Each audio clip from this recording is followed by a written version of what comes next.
Olá, jovens! Espero que todos estejam bem.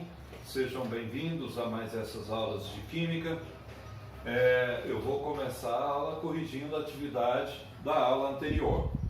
Então, na questão 1, diz o seguinte: a experiência a seguir é largamente utilizada para diferenciar soluções eletrolíticas de soluções não eletrolíticas.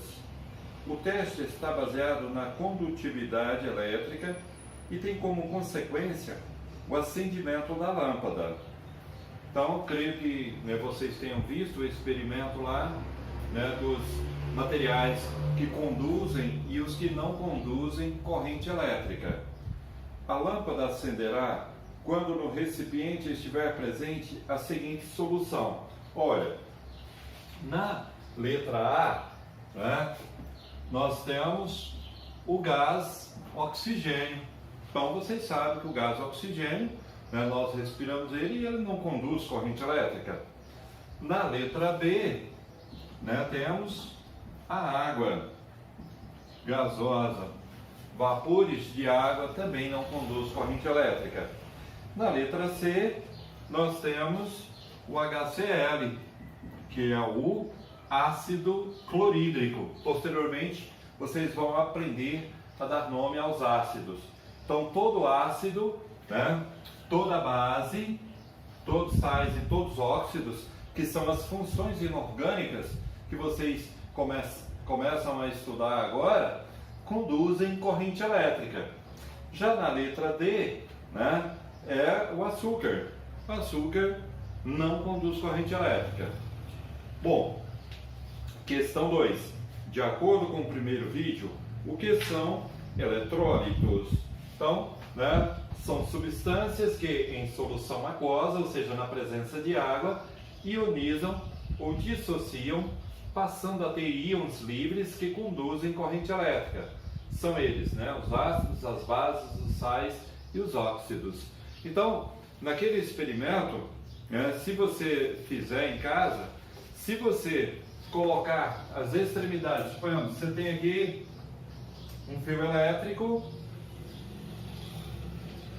aqui tem um soquete com uma lâmpada, aqui tem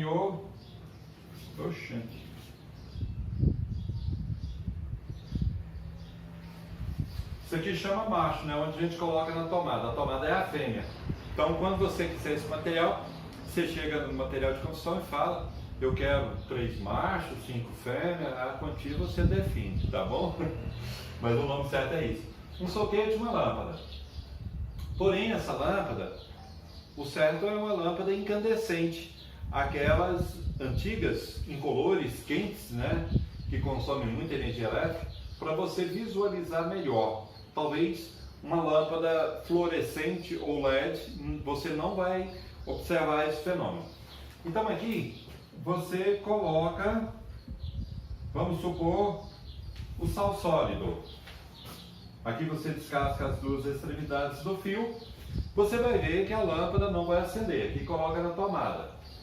Porém, quando você coloca a água no recipiente e coloca o sal, suponhamos, você põe a água primeiro, vai colocando o sal aos poucos.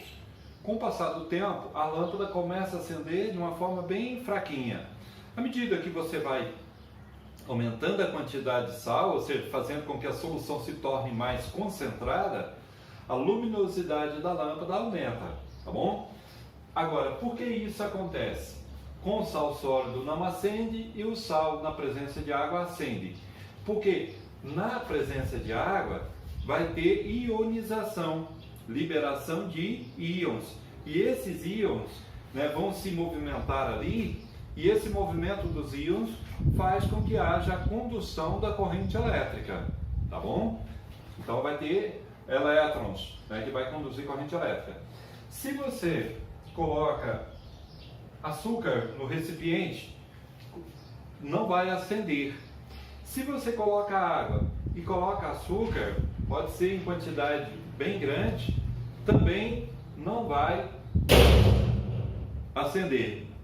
Bateu a porta com o vento. Então, por quê? Porque o açúcar não faz parte de nenhuma dessas 4 funções inorgânicas. É uma substância molecular. E como vocês viram no vídeo anterior, substâncias moleculares não conduzem corrente elétrica. Quais são elas? As que são formadas com não metal e não metal, né? Ou ametal e ametal, que é a mesma coisa, ou entre hidrogênio e não metal, que são as ligações covalentes. Né? Bom, questão 3.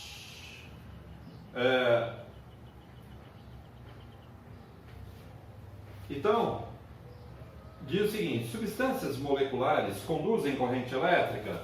Então, já adiantei, né? Não. A primeira pergunta é não. A glicose, C12, H22O11, o açúcar, conduz corrente elétrica?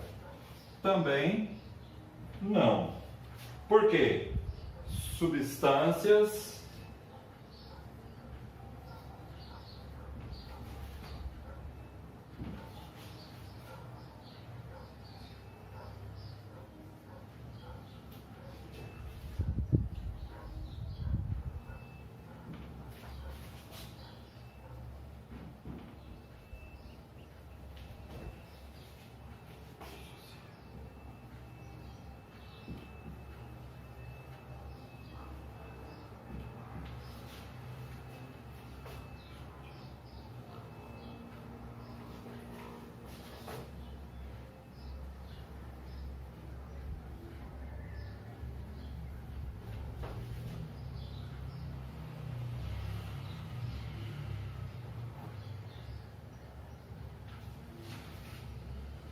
Então,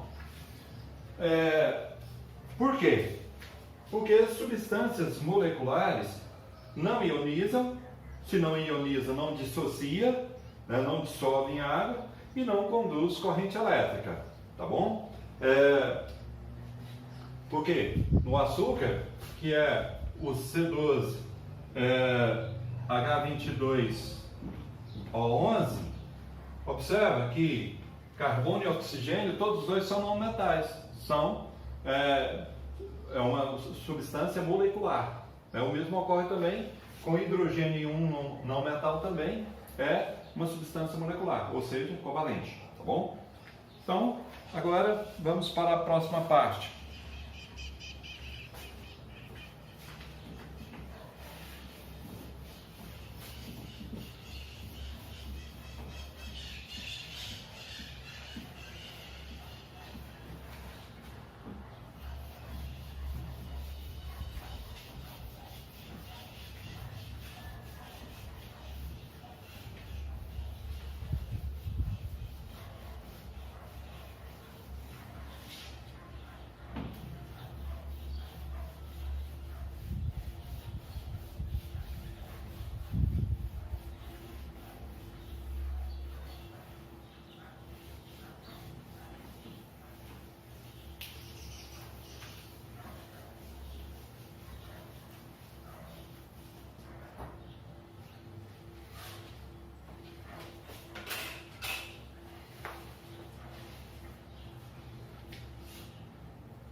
Então, conceito de ácido, de acordo com Arrhenius, são substâncias que em solução aquosa, ou seja, na presença de água, sofrem ionização, que foi o que eu expliquei anteriormente, liberando como cátion somente o H+.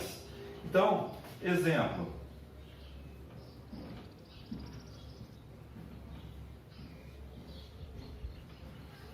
Você tem esse ácido, que é o ácido sulfúrico.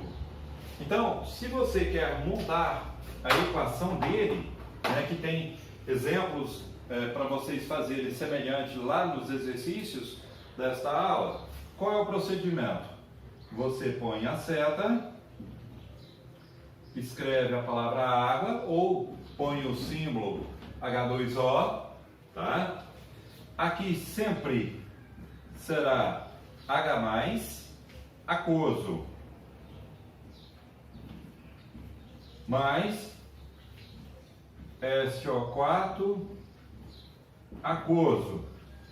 Porém, aqui para que a equação fique equilibrada, posteriormente vocês vão estudar isso, esse 2, que é o índice do hidrogênio, ele vem como coeficiente do hidrogênio, né, que é o cátion. Cátion, carga elétrica positiva, né, libera cargas positivas.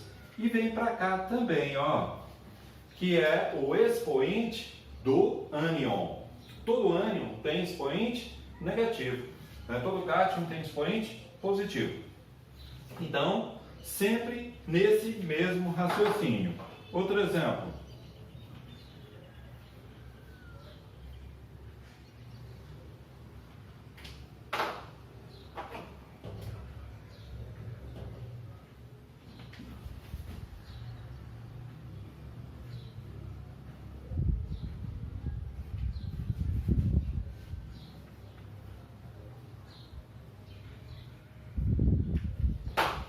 Olha, novamente, esse índice vem para coeficiente do hidrogênio e vem como expoente do ânion, tá bom?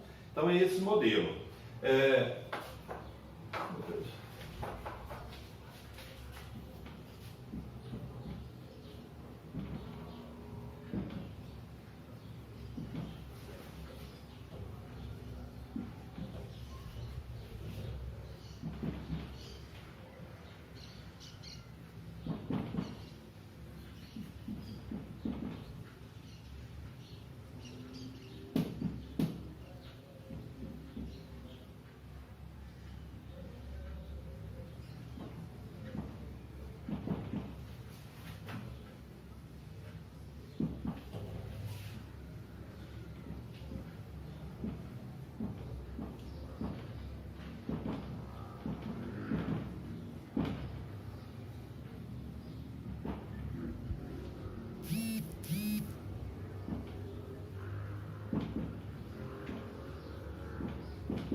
Olha, meninos, então toda fórmula molecular de ácido começa com hidrogênio, como vocês podem ver.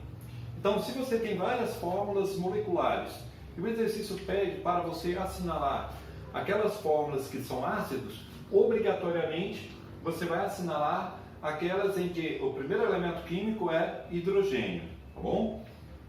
Então, todo nome de ácido começa com a palavra ácido. Ácido sulfúrico, ácido acético, ácido clorídrico, ácido muriático, todo ácido, a primeira palavra, né, o nome dele é ácido, tá bom? O ácido neutraliza a ação de uma base e vice-versa, a base neutraliza a ação de um ácido. Então, o que acontece? Vamos supor na prática, o ácido clorídrico, que é o HCl, ele ajuda na digestão dos alimentos. Quando a pessoa vai num churrasco, por exemplo, e come muita carne, muita Coca-Cola, passado algum tempo vai sentir aquele mal-estar, aquela ansiedade, aquela azia, né? Aquilo ali está sendo o excesso de ácido clorídrico no organismo. E para passar essa azia, a pessoa tem que ingerir uma base, né, para neutralizar a ação desse ácido. Por exemplo, né, uma base é o MgOH2. Isso aqui é o hidróxido de magnésio, que é o leite de magnésia, por exemplo. Tá bom? Então, vamos agora para outra parte.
Então, meninos, conceito de base de acordo com Arrhenius. São substâncias que em solução aquosa sofrem dissociação iônica, liberando um único tipo de ânion, OH-. OH- é chamado de hidroxila, tá bom? Então aqui está o conceito de equação química, né, de base de acordo com Arrhenius, que na verdade, o que acontece? Por exemplo, o exercício vai te dar a base, que é isso aqui, ó. Eu vou escrever daqui a pouco. Toda a base, o final dela é hidroxila, OH, tá bom? Então você vai pôr a seta, escreve a água ou põe a fórmula molecular da água, Na+, porque o índice aqui, né, é 1, mais OH-. Por exemplo, aqui, ó, hidróxido de cálcio, Ca aquoso, né? Esse índice aqui vem como expoente desse cátion e vem também como coeficiente da hidroxila. Por exemplo, a Ellen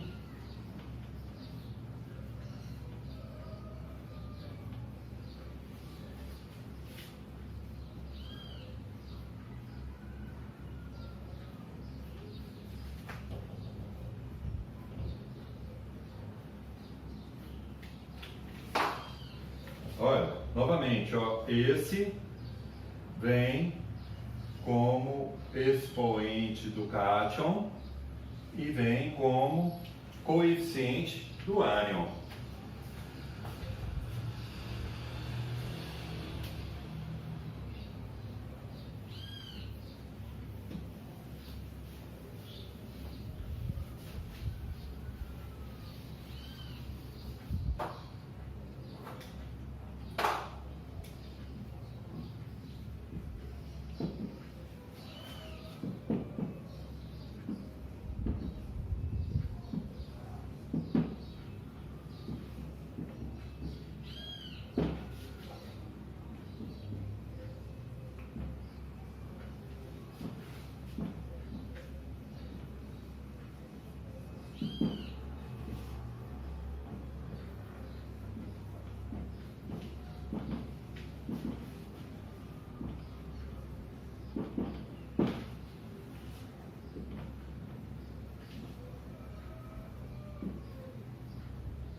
Por exemplo, toda fórmula molecular de base termina com hidroxila, como vocês podem ver aqui, ó, todas. Todo nome de base começa com a palavra hidróxido, depois vocês vão ver na nomenclatura das bases. A base neutraliza a ação de um ácido. Então, o que acontece? Até mesmo no plantio, né, de agricultura, né, segundo alguns engenheiros agrônomos de Jaraguá, o chão jaraguense é ácido. Então, para que a planta desenvolva bem, é necessário corrigir essa acidez. Então, o necessário é colocar o calcário, né, que tem essa função de neutralizar a ação do ácido, ou o cal, que é usado em paredes também, tem a mesma função. Então, isso vocês vão ver com mais detalhes posteriormente, tá bom? Então, por hoje é só. Para terminar, a tradicional mensagem. Nem tudo está perdido. Nem tudo estará perdido enquanto tiver alguém fazendo o que ama. Nem tudo estará perdido enquanto existir alguém fazendo coisas maravilhosas para si e para os outros. Nem tudo estará perdido enquanto alguém amar a si, aos outros, ao mundo. Não, nem tudo estará perdido enquanto num cantinho do universo alguém rezar, enquanto almas poetas compuserem uma canção, enquanto num tom suave alguém cantar, enquanto tiver alguém desejando o bem, enquanto existirem pessoas lutando por algo em que acreditam, enquanto alguém sonhar e lutar para transformar esse sonho em realidade, enquanto alguém acreditar no amor, enquanto pessoas lutarem pela justiça, por si e pelos outros, enquanto alguém notar a presença do céu, das nuvens, do mar e do ar, enquanto alguém souber transmitir coisas lindas, mais belas que a beleza, enquanto alguém souber olhar nos olhos do outro, fazer uma poesia. Enquanto gente existirem, dando-se as mãos num gesto de carinho. Não, nem tudo estará perdido. Enquanto alguém desejar um filho, cantar uma canção de ninar e, sobre esse filho, escrever uma poesia, um poema, quase um sonho, uma oração. Nem tudo estará perdido, enquanto existir alguém capaz de confessar que sabe amar e perdoar. Meninos, fazer minha merchandise agora. Gostaria que vocês que ainda não inscreveram no meu canal, Professor Donizete Antônio, faça isso hoje ainda, se possível. Lá tem muitas coisas importantes para vocês. Sei que a maioria, por exemplo, não sabe, né, as 4 operações de números inteiros, fracionários e decimais. Lá eu ensino tudo isso, são 3 vídeos, cada um com as 4 operações, né? E no final, eu gravei recentemente, eu ensino a fazer conta de dividir por 2, 3, 6, 8 números na chave, de uma forma bem simples, que todos vocês serão capazes de aprender.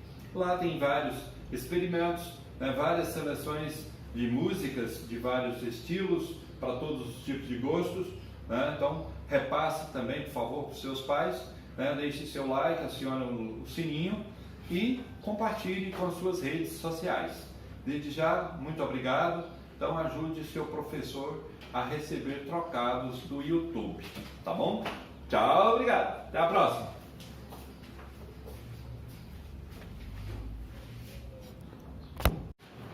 Olá pessoal, sejam bem-vindos a mais essas aulas de Química. Espero que todos estejam bem, né? Com saúde, disposição, vontade de aprender, de estudar. Isso é que eu espero.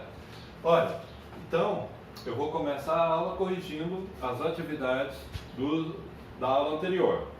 Então na questão 1 diz o seguinte: a reação entre 20 gramas de álcool propílico e 48 gramas de oxigênio se produziu, etc., 24 gramas de água e gás carbônico.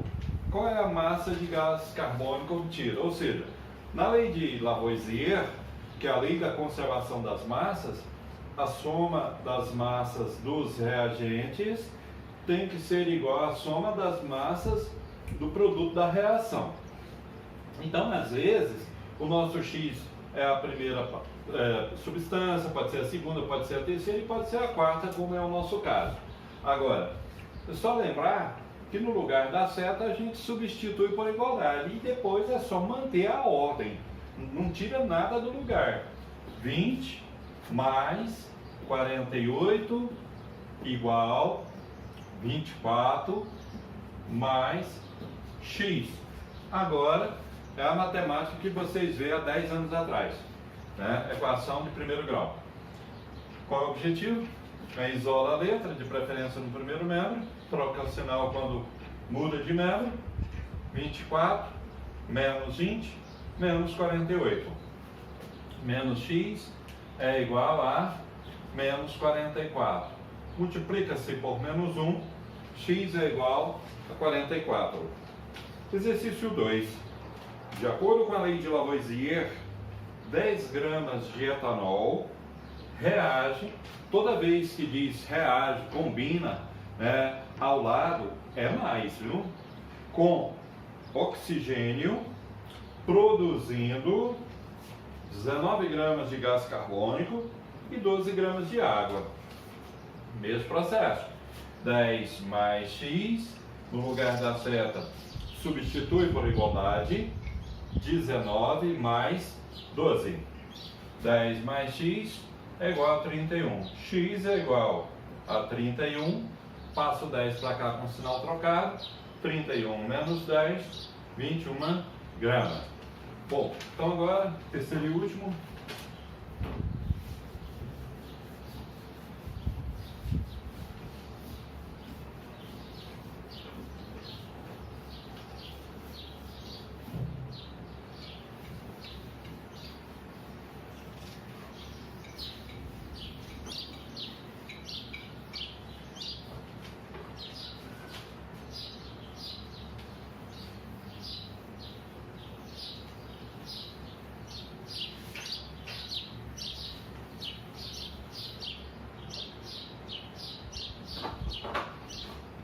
No terceiro, diz o seguinte: de acordo com a lei de Lavoisier, 4 gramas de metano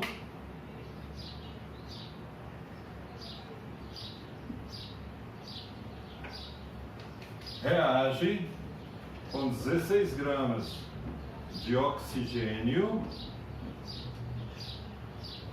produzindo 11 gramas de gás carbônico,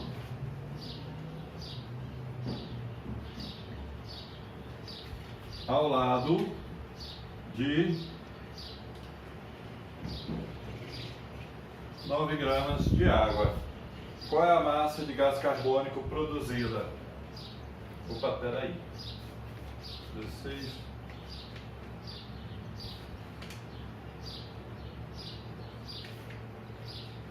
Aqui que tá, né? Não podia ter colocado 11 não. Então é X nosso. Então, apaga esse 11 aí do exercício, já que ele quer saber a massa de gás carbônico. Não faz sentido eu ter colocado esse 11, né? É porque eu não prestei atenção na hora. Então vai ficar 4 mais 16 é igual a x mais 9. X é igual a 9 menos 4 menos 16 menos 9 menos 20.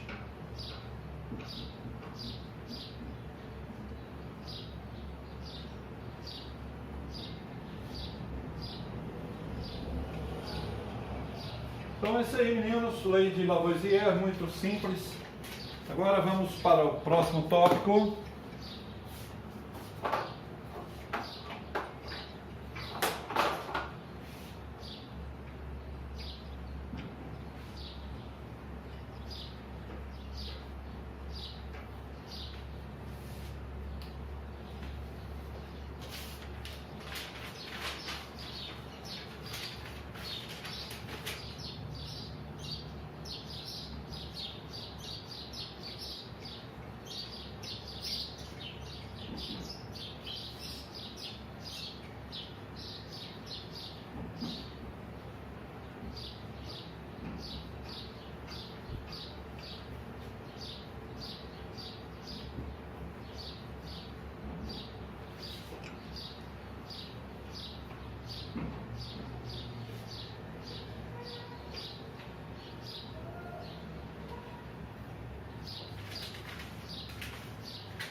Então, pessoal, a lei de Prost, ela é também chamada de lei das proporções de massa, ou lei, né, das proporções definidas, é o seguinte: ela foi inserida por esse químico francês, Louis Prost, que realizou experimentos com substâncias puras e concluiu que, independentemente do processo usado para obtê-las, a composição em massa dessas substâncias era constante.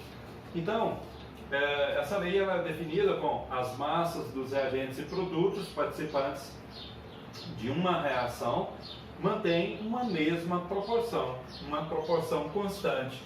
Ou seja, observa aqui que a princípio, né, vamos dizer que o experimento 1 e aqui o experimento 2, no 1 eu tinha 2 gramas de hidrogênio, 16 de oxigênio, obviamente de acordo com a lei de Lavoisier, essa massa mais essa é igual a essa, 2 mais 16 igual a 18. O que você observa?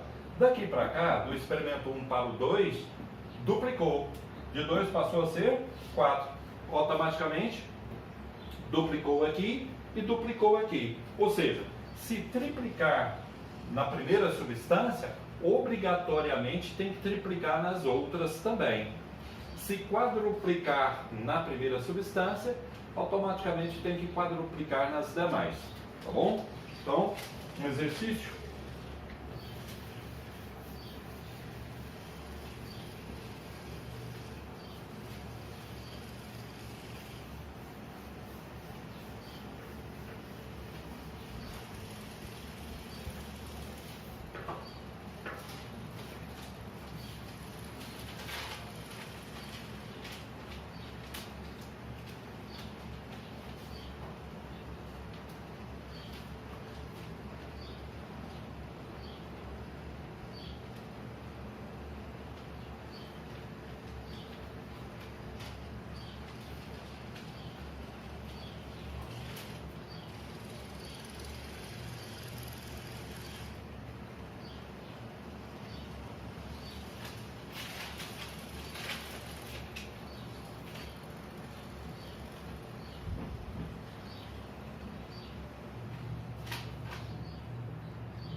Então esse exercício diz o seguinte: de acordo com a equação dada a tabela que aí está, calcule A, B e C. Obviamente, de acordo com a lei de Prost, lei das proporções das massas, né? Então, eu vou fazer por 2 processos.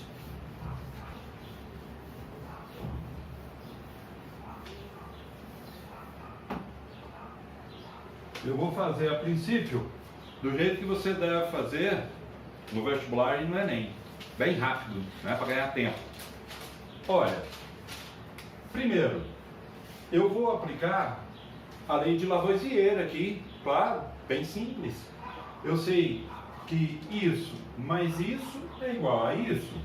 Então eu sei que 48 mais 32 é igual a, obviamente, aqui vai dar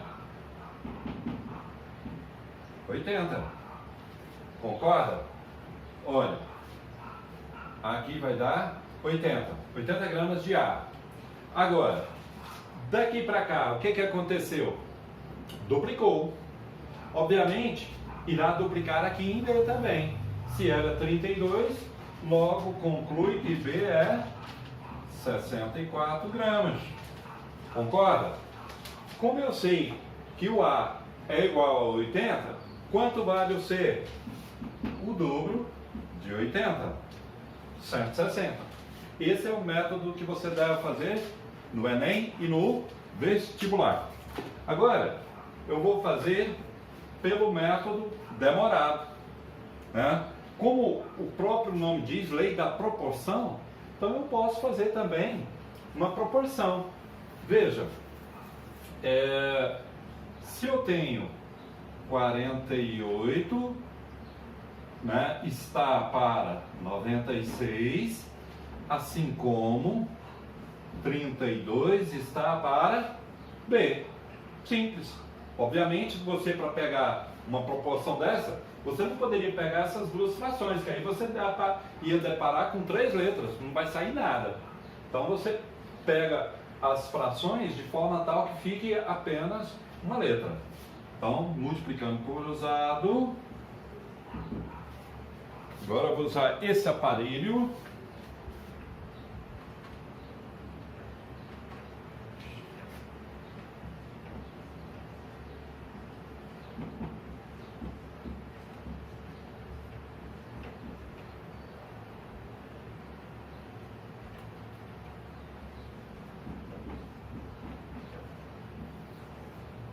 Beleza. Eu achei B. Agora, o A, obviamente eu vou ter que usar o mesmo processo. Olha, 48 mais 32 é igual a A, né? Porque tem 2 letras nessa fração, então não tem outro caminho.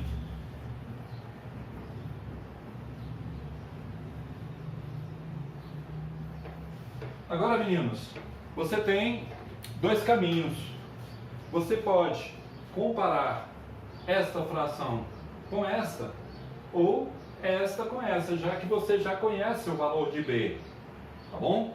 Mas eu vou pegar essas duas. Olha, 48 está para 96, assim como eu já tenho o valor de A, que é 80, está para C. Outra coisa que você pode fazer, né, você vai ganhar tempo, né, nessas provas, é simplificar, né? Por exemplo, aqui, ao invés de fazer, vou fazer 2 métodos para você ver. 48C igual 96 vezes 80, 7.680.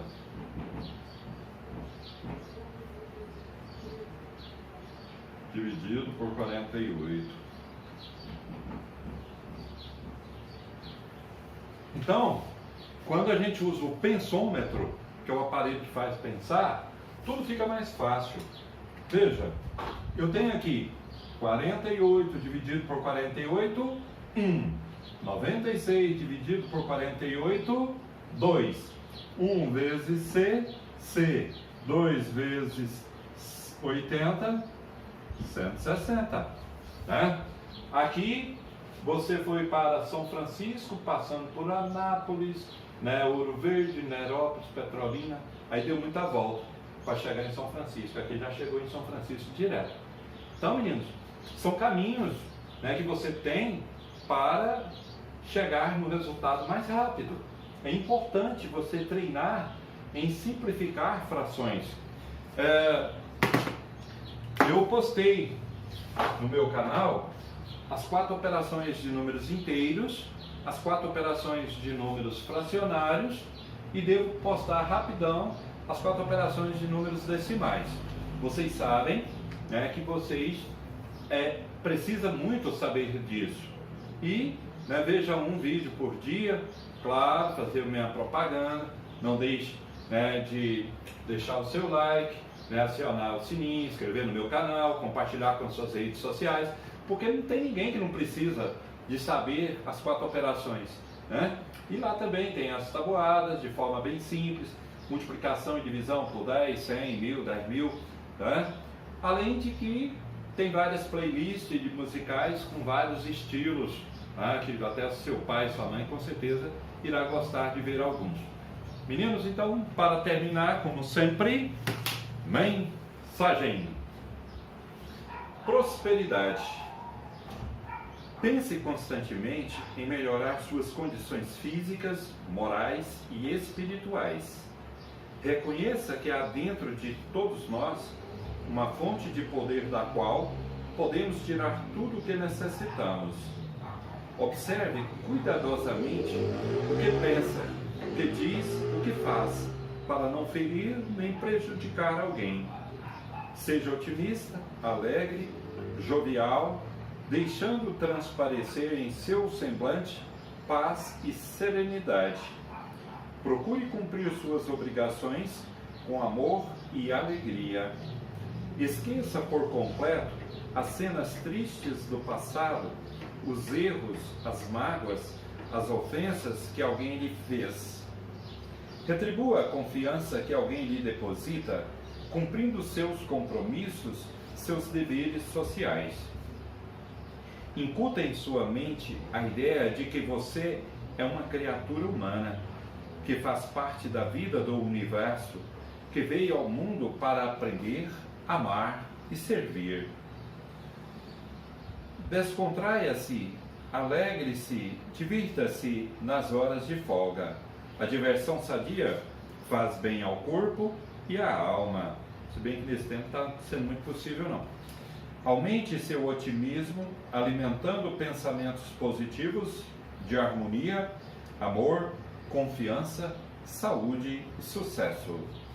De vez em quando, é bom fazer um autoexame a fim de melhorar sua personalidade, suas aptidões e sua capacidade de realização. E, procedendo desta maneira, você irá vencendo os seus problemas e melhorando suas condições de vida, não só no que se refere à sua saúde, como aos seus negócios em geral. Eu fiz o meu comercial e esqueci de dizer algo importante, né? O nome do meu canal é esse aqui, ó.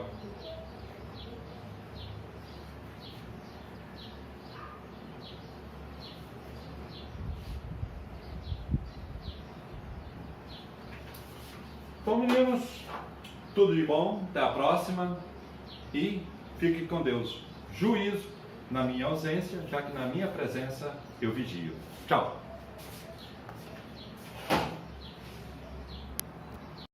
Então, período de meia-vida ou período de semidesintegração, representado por P minúsculo. O que vem a ser isso? Todo elemento radioativo tem o seu período de meia-vida.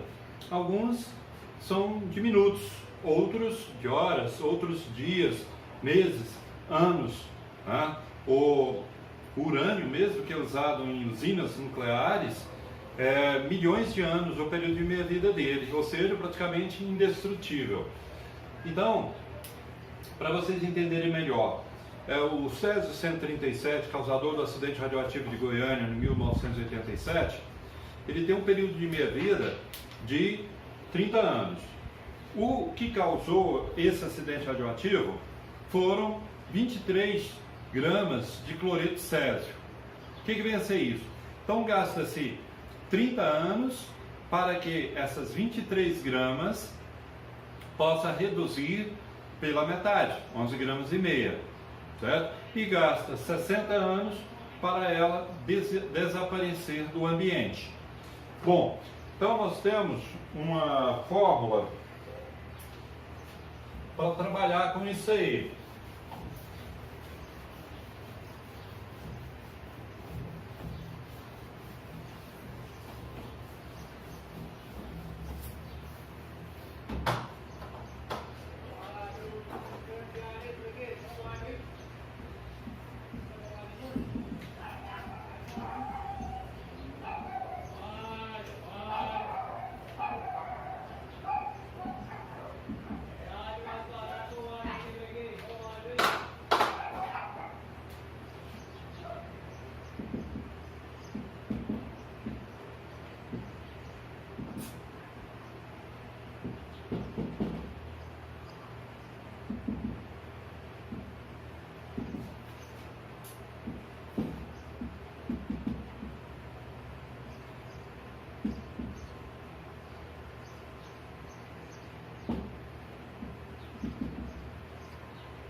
Então essa é a fórmula. Eu não coloquei as unidades, que muda de exercício para exercício. Tem exercício que eles vão usar a massa em grama, outros já em miligrama. Questão do tempo também. Tem exercício que ele vai usar o tempo em minuto, outros em horas, outro em dias, outro em... Tem certo. E período de meia-vida, a mesma coisa. Então lembre-se que em radioatividade, período de meia-vida, a massa inicial é sempre maior do que a massa final. Então, se o exercício fornecer dois valores de massa e você ficar em dúvida, pode ter certeza, aquele de valor numérico maior é a massa inicial, tá bom? Então vamos para exercícios.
Então veja, o Césio 137 possui meia-vida de 30 anos, então meia-vida sempre por P minúsculo.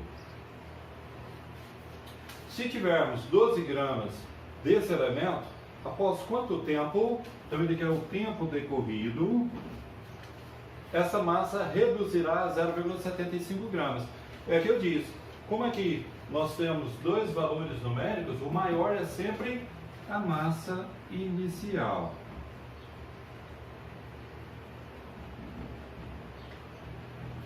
Bem, feito isso, é só nós jogarmos na fórmula. M0 sobre M, 2 elevado a T sobre P. Substituindo os valores, massa inicial 12, massa final 0,75, 2 elevado a T, que é o que eu quero, sobre P, que é igual a 30.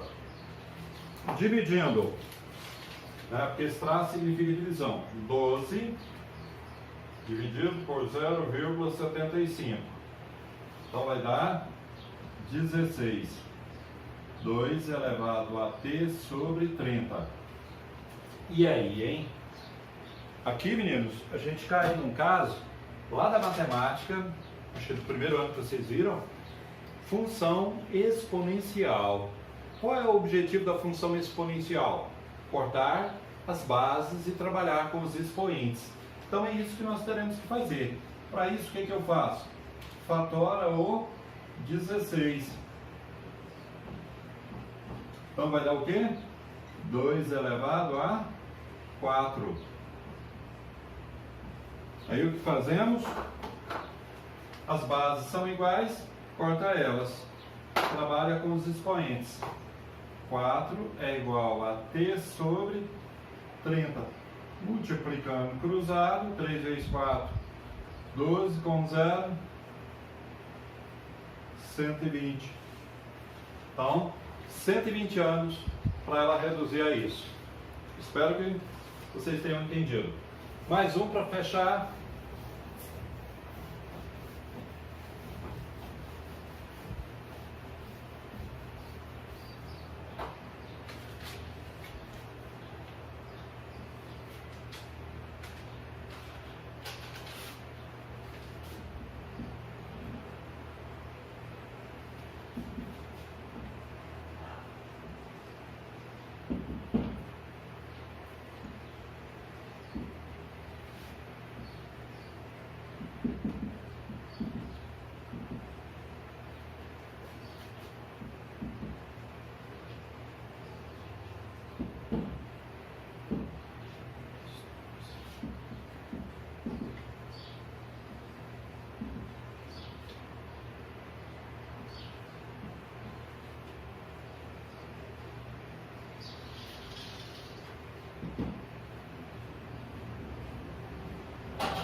Então veja, um elemento radioativo tem meia-vida de 5 minutos. Então o P é igual a 5 minutos. Dispondo-se de 6 gramas, ou seja, a nossa massa inicial é 6 gramas desse elemento, qual será a massa após 20 minutos? Ou seja, qual será a massa final após um tempo de 20 minutos? Mesmo raciocínio. Coloca a fórmula.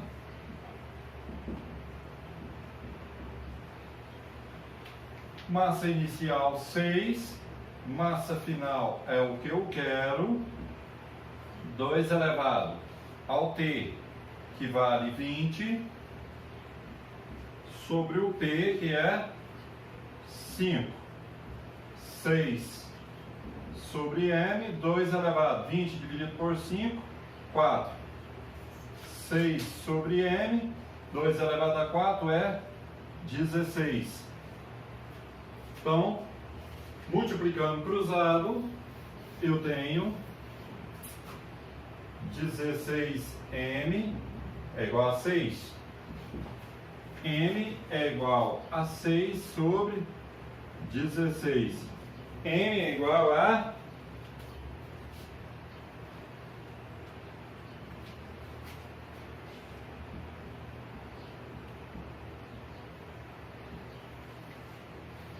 Ou seja, a unidade da massa final é a mesma unidade da massa inicial. Então, a princípio, esse exercício dá a impressão de que está faltando dados, que não tem como a gente calcular, né, e jogar na fórmula, mas não está. Olha, esse exercício ele envolve porcentagem. Então, o exercício que envolve porcentagem, a gente vai fazer sempre o seguinte, olha, sua meia-vida é de 8 dias. Toda vez que envolver porcentagem, vai ser assim, ó, a massa inicial será 100 gramas e a massa final é a porcentagem dada aqui, ó, 25 gramas, tá? Então, usando esse raciocínio, você não erra. Então, ele quer saber após quanto tempo? Essa é a nossa interrogação. Então, massa inicial sobre massa final, 2 elevado a T sobre P. Massa inicial 100, massa final 25, 2 elevado a T, que é o que eu quero, sobre P, que são 8 dias. Então, resolvendo aqui, 100 dividido por 25, 4. 2 elevado a T sobre 8. Fatorando 4, dá 2 ao quadrado. Cortando as bases, vai ficar 2 é igual a T sobre 8. Multiplicando cruzado, T vezes 1T, 2 vezes 8, 16. Qual é a unidade? A mesma unidade do período de meia-vida. Então, quando ele quiser o período de meia-vida e der o tempo, a unidade do período de meia-vida é a mesma unidade do tempo, né? E vice-versa. Então, bem simples, vou passar um outro desse raciocínio.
Olha, então esse exercício.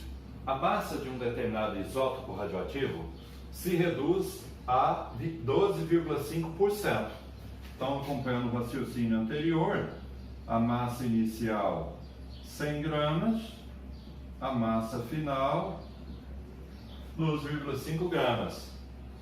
Em um ano. Então, tempo, um ano.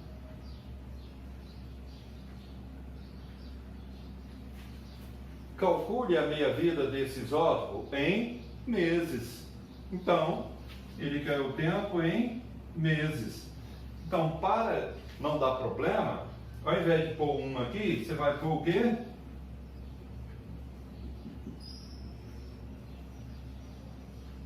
Eu acho que não é novidade para ninguém, né? Que um ano tem 12 meses. Então, agora é só nós jogarmos na fórmula.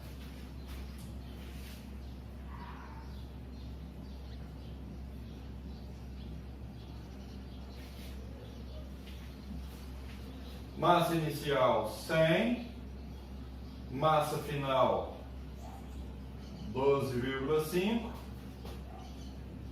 o T é 12 meses, o P é o que nós queremos. Dividindo 100 por 12,5, vai dar 8. 2 elevado a 12 sobre P. 8 é 2 ao cubo.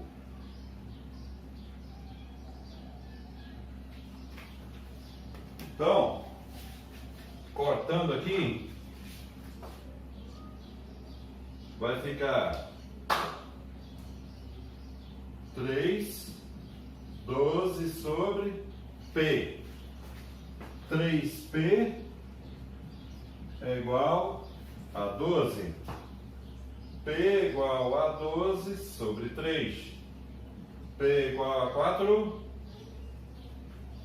meses, ou seja, a mesma unidade do tempo. Certo? Meninos, espero que vocês tenham entendido bem. Se tiver dúvida, pode estar postando. Para variar, para terminar minha aula, a famosa mensagem. Pai Nosso. Não posso dizer Pai Nosso se não vejo em todos os homens meus irmãos. Não posso dizer que estais nos céus se o que me preocupa são meus bens na terra. Não posso dizer santificado seja o vosso nome se a minha vida é uma imagem de cristão falso. Não posso dizer, venha a nós o vosso reino, se não deixo o amor de Cristo crescer em mim. Não posso dizer, seja feita a vossa vontade, se divinize as minhas vontades, se o que me importa é o que eu quero. Não posso dizer, o pão nosso de cada dia nos dai hoje, se não sou capaz de repartir o meu pão com os necessitados. Não posso dizer, perdoai as nossas ofensas, assim como nós perdoamos a quem nos tem ofendido, se minha vida é permanente ofensa à justiça, à caridade. Não posso dizer, e não nos deixei cair em tentação, mas livrai-nos do mal, se fecho os olhos, a mão estendida, os convidados ao pedido, se fujo de minhas responsabilidades como homem na construção de um mundo melhor. Não posso dizer amém, porque minto se não aceito tudo isso. Então, isso é muito importante, é aquela parte que diz, perdoai as nossas ofensas, assim como nós perdoamos a quem nos tem ofendido. Quando a gente ofende uma pessoa, principalmente uma pessoa muito próxima, um parente que a gente gosta muito, um amigo, então o que a gente mais quer é que essa pessoa nos perdoe. Para isso, claro, a gente tem que ser pessoa suficiente para reconhecer o erro, direcionar ao outro e pedir perdão. Muitas vezes eu vejo que muitos acham que isso é um ato de humilhação, né? Pedir perdão a alguém. E eu digo a vocês, principalmente numa vida a dois, entre marido e mulher, entre até mesmo namorados, quem não sabe reconhecer o erro e pedir perdão, esse relacionamento tem tudo para não dar certo. Então, isso é muito importante.